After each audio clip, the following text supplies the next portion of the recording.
plastic ng ating bala, emptiness, marble. At yan.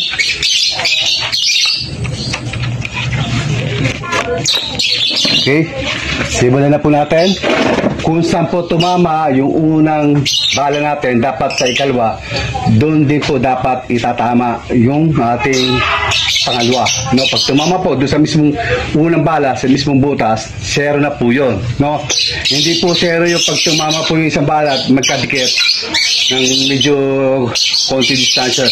Zero po, hindi po yun. Pero pwede rin po yun kung malalaki na may babarding yun. Pero dapat sa isang butas na po dapat tatama yung ikalawa. So, test na po, gumamit tayo po tayo ng GoPro para mas klaro po na po, makasig. Tapos, meron po tayo monitor dito kung saan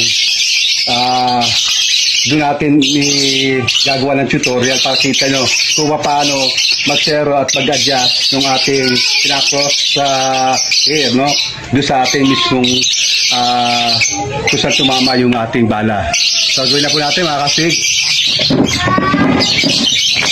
Okay.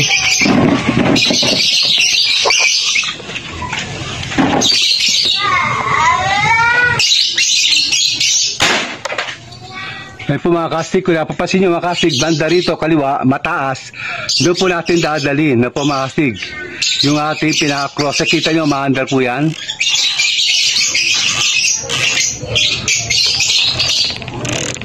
Ayan po yan mga kastig. Dinadala po natin sa itaas. Ayan, kita nyo, maandar po yung cruise na po mga kastig. Ayan. Ayan, tapos dadalhin po natin sa kaliwa. Ano po? Ayan po mga kastig.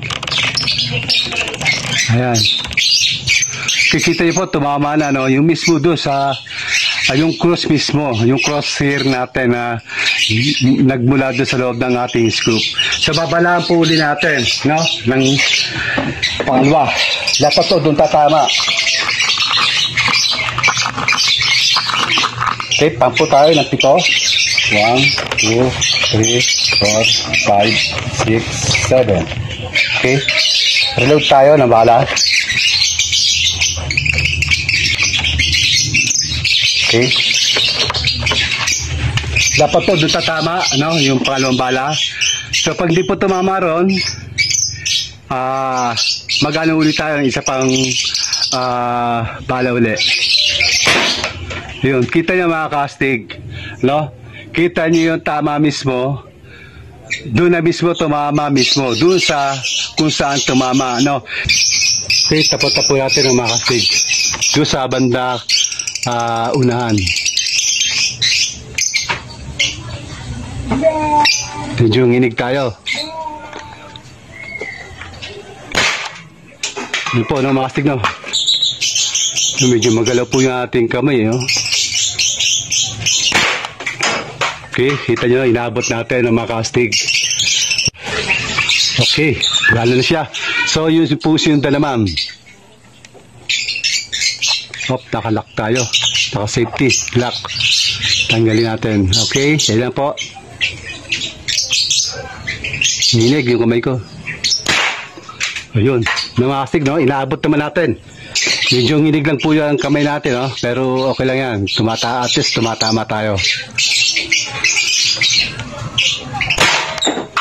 Yan po na mga kastig. Ito yaman kung paano tamaan. Tumatatsik talaga siya. Okay, yung unahan ulit.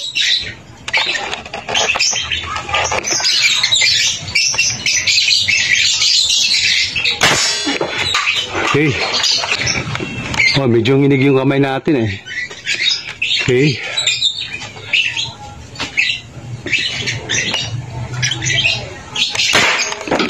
Puto mga kastig. Oops.